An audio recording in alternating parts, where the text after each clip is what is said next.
DS English platform पर आप सभी का बहुत बहुत स्वागत है। आशा करते हैं कि आप सभी स्वस्थ होंगे और अच्छे से अपनी पढ़ाई कर रहे होंगे।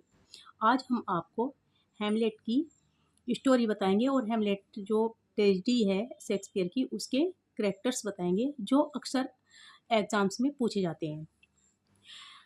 हैमलेट जो है शेक्सपियर की 4 ट्रेजेडीज में से एक है जो के एम से बोलते हैं हम, जिसको हम HOKM से बोलते हैं। हैमलेट, ओथेलो, किंग लियर और मैकबेथ। तो आज हम हैमलेट के बारे में बताएंगे। हैमलेट के जो मेन कैरेक्टर्स हैं वे हैमलेट है जो द प्रिंस ऑफ डेनमार्क है। यह जर्मनी की विटनबर्ग यूनिवर्सिटी में पढ़ाई करता है। होरेशियो हैमलेट का बेस्ट फ्रेंड है, जिससे हैमलेट अपनी सारी बातें शेयर करता है, अपनी सभी बातों को होरेशियो को बताता है और होरेशियो उसका हर सुख दुख में साथ देता है और उसको अच्छे से अंडरस्टैंड भी करता है। ओफिलिया हैमलेट की बिलव्ड है, जिसे हैमलेट बहुत प्यार करता है, और ओफिलिया जो है वो पोलोनियस की डॉटर है और लर्टिस की सिस्टर है, जिसे हम आगे देखेंगे। जर्टिट्यूड हैमलेट की मदर है, जो किंग हैमलेट की डेथ के बाद हैमलेट के चाचा से शादी कर लेती है। क्लाउडियस अंकल ऑफ हैमलेट का अंकल है, जो अपने भाई की डेथ के बाद डेनमार्क का किंग बन जाता है। पोलोनियस ओफिलिया का फादर है और लर्टिस का फादर है और एडवाइजर ऑफ क्लॉडियस का कोर्टियर भी है और एडवाइजर भी है। पोलोनियस से ही सारी एडवाइस करता है और उसी के अनुसार अपनी सभी डिसीजन लेता है। लर्टिस अभी बताया है कि लर्टिस जो है वो पोलोनियस का सन है और ब्रदर ऑफ ओफिलिया है। रोजेनक्रांटस और गिल्डेनस्टेन ये हैमलेट्स के चाइल्डहुड फ्रेंड्स हैं, जो बचपन में हैमलेट के साथ में रहते थे और खेलते थे।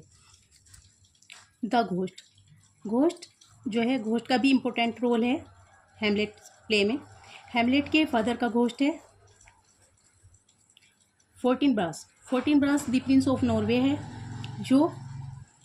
जिसके फादर को युद्ध में हैमलेट के पिताजी ने मार दिया था और अब उसी का बदला लेने के लिए वह डेनमार्क में चढ़ाई करने के लिए आ रहा है। इस प्रकार ये हैमलेट प्ले के मेन कैरेक्टर्स हैं, जिनके बारे में हमने आपको बताया है। इसकी हम आपको थोड़ी सी शॉर्ट स्टोरी भी बताते हैं। हैमलेट जो है जर्मनी में विटनबर्ग यूनिवर्सिटी में पढ़ता है, वहाँ पर गया हुआ है।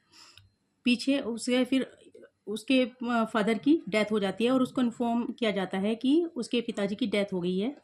वह डेनमार्क में आता है। डेनमार्क में आकर उस देखता है कि उसकी माता ने उसके अंकल से शादी कर ली है, जबकि उसके फादर की डेथ को अभी 1 मंथ भी नहीं हुआ है। इस बात से हैमलेट बहुत नाराज़ है और अपनी माँ को बहुत ही बुरा भला कहता है और वह कहकर बुलाता है कि फ्रेटी दाई नेम इज़ वुमेन, यानी कि कमजोरी तुम्हारा ही नाम औरत है। इस प्रकार से वह उसको कमेंट करता है। हैमलेट को उसे पता लगता है कि उसको जो उसके वॉचमैन हैं उसके कास्टल के, तो उन्होंने एक भूत को देखा है। तो भूत को जब देखते हैं तो वो डर जाते हैं और फिर हैमलेट को बुलाते हैं।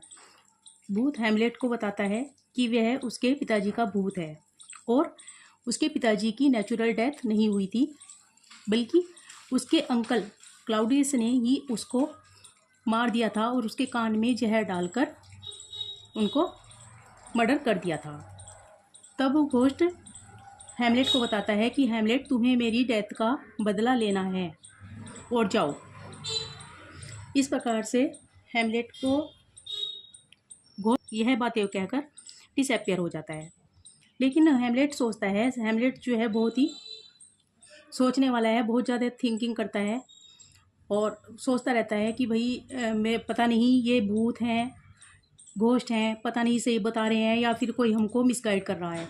इस बात को जानने के लिए वह पता लगाने के लिए एक नाटक मंडली को बुलाता है और कहता है कि जिस तरह मेरे पिताजी ने बताया है उसी तरह से तुम लोग नाटक करना, और इससे मुझे पता लग जाएगा कि भाई मेरे अंकल जो क्लाउडियस हैं उन्होंने मेरे पिताजी को मर्डर किया है या नहीं किया है।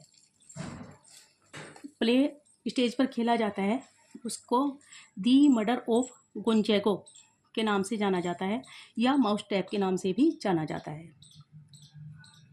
जब नाटक चल रहा होता है और जो किंग क्लाउडियस है उसका जो प्ले निभा रहा होता है, उसे देखकर जो क्लाउडियस होता है, रियल क्लाउडियस होता है, वह बहुत ही अपसेट हो जाता है और बीच में ही वहाँ से चला जाता है। तो इससे पता लग जाता है हैमलेट को कि हाँ, मेरे अंकल ने ही मेरे फादर का मर्डर किया है। उसके बाद फिर वह उसको मारने की प्लानिंग करता है, लेकिन उस समय उसके चाचा प्रेयर में बैठे होते हैं। तो वह सोचता है कि मैं इनको मारूं या ना मारूं, क्योंकि अगर मैं इस वक्त इन्हें मारता हूं तो ये सीधा स्वर्ग में पहुंच जाएंगे। इस तरह से वह डिले करता रहता है, अपने एक्शन को नहीं कर पाता है और यही डिले करने की वजह से ही उसका ट्रेजिक फ्लॉ हो जाता है और वह अपनी डेस्टिनी को अचीव करता है, जिसे प्रोक्रेस्टिनेट कहते हैं। डिले करता रहता है तो उससे जो है उसके काम में लेट हो जाती है। फिर वह अपनी माँ से मिलने जाता है, उसकी माँ उससे मिलने के लिए बुलाती है, लेकिन उस समय पोलोनियस जो था पर्दे के पीछे छुपा हुआ होता है। हैमलेट को लगता है कि शायद वहाँ पर क्लाउडियस छिपा हुआ है, इसलिए वह अपनी तलवार से उसको मार देता है। लेकिन जब पता लगता है तो कर्टेन के पीछे पोलोनियस होता है। इस तरह से अनजाने में पोलोनियस की डेथ हो जाती है और इससे लर्टिस और ओफेलिया पर बहुत अधिक प्रभाव पड़ता है। ओफेलिया अपने पिताजी की मृत्यु को सुनकर पागल हो जाती है और लर्टिस अपने पिताजी की मृत्यु का बदला लेने के लिए हैमलेट से लड़ाई करता है, जिसमें क्लाउडियस अपना काम बनाने के लिए अपनी योजना को प्लानिंग करता है और कहता है कि भाई तुम जो है लड़ाई में जो है उसको मार देना हैमलेट को, और हम हैमलेट। तो इस तरह से जो है उन दोनों की लड़ाई होती है और उसमें क्लाउडियस जो है अपनी डबल प्लानिंग करता है। वह लर्टिस की तलवार पर पॉइजन लगा देता है, जिससे कि लर्टिस की तलवार अगर हैमलेट को लगती है तो हैमलेट मर जाएगा। दूसरी तरफ वह प्लानिंग करता है कि अगर हैमलेट जीत भी जाता है तो वह एक पॉइजन भरा बियर वहाँ पर रखवा देता है, जिससे कि वह खुशी की जीत में अगर पीता है तब भी हैमलेट मर जाएगा। इस प्रकार से लड़ाई हो जाती है और लर्टिस की तलवार हैमलेट को लग जाती है।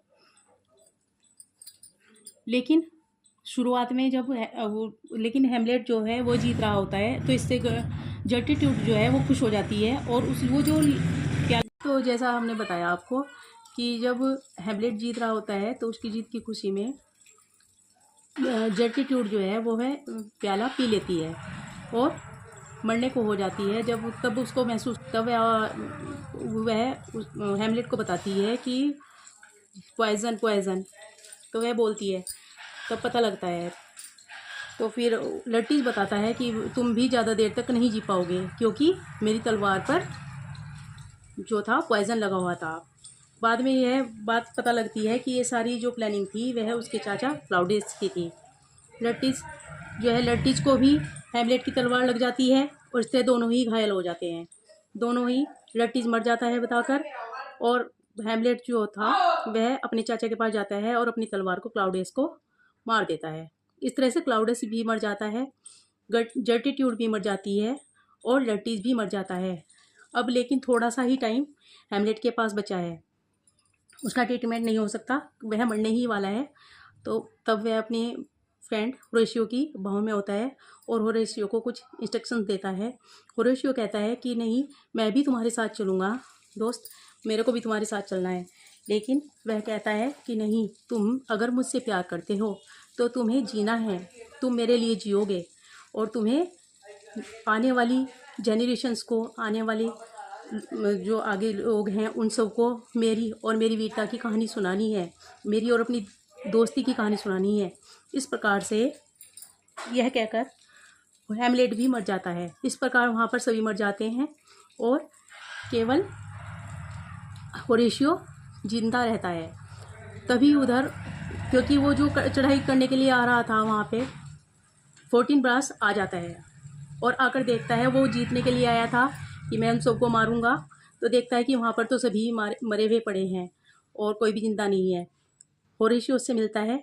फोर्टिनब्रास जो है उन सबको बहुत ही सम्मान के साथ में हैमलेट का फ्यूनरल करता है और वहाँ का राज्य फोर्टिनब्रास के पास आ जाता है। इस प्रकार से इस कहानी का अंत हो जाता है, इस ट्रेजेडी का अंत हो जाता है। तो आप लोगों को ये स्टोरी कैसी लगी बताना। Thank you very much.